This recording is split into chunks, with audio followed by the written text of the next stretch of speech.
Gujarati film Lalo જોઈને મેં લખેલી 2-3 પંક્તિઓ તમારી સામે રજૂ કરું છું।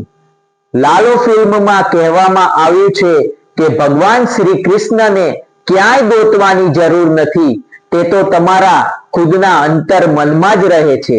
માટે મારા અંતર્મનમાં રહેતા ભગવાન શ્રી કૃષ્ણને રહેવાની જગ્યાની અછત ના પડે માટે હું વિશાળ મન રાખી રહું છું। મારા અંતર્મનમાં રહેતા ભગવાન શ્રી કૃષ્ણને રહેવાની અગવડ ના પડે માટે જ મારા અંતર્મનને સારા વિચારોથી સ્વચ્છ કરતો રહું છું।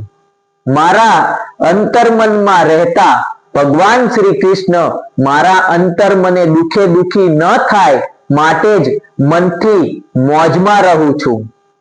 જો ભગવાન શ્રી કૃષ્ણ અંતર્મનમાં જ રહે છે તે તો વાત સાચી છે, તો પછી ધર્મમાં જાત્રાનું આટલું બધું મહત્વ કેમ છે તે વિદ્વાનોને પ્રશ્ન કરતો રહું છું।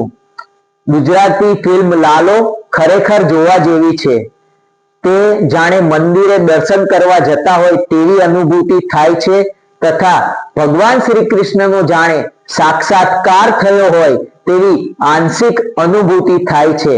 માટે તમે હજી પણ લાલો ફિલ્મ ના જોઈ હોય તો જરૂર જોવા જજો। દિવસે હોય કે રાતે શ્રી કૃષ્ણ સદા સહાયતે। चक्रम जगत चक्रम युग चक्रम च केशव आत्मयोगन भगवान परिवर्तयते निशम।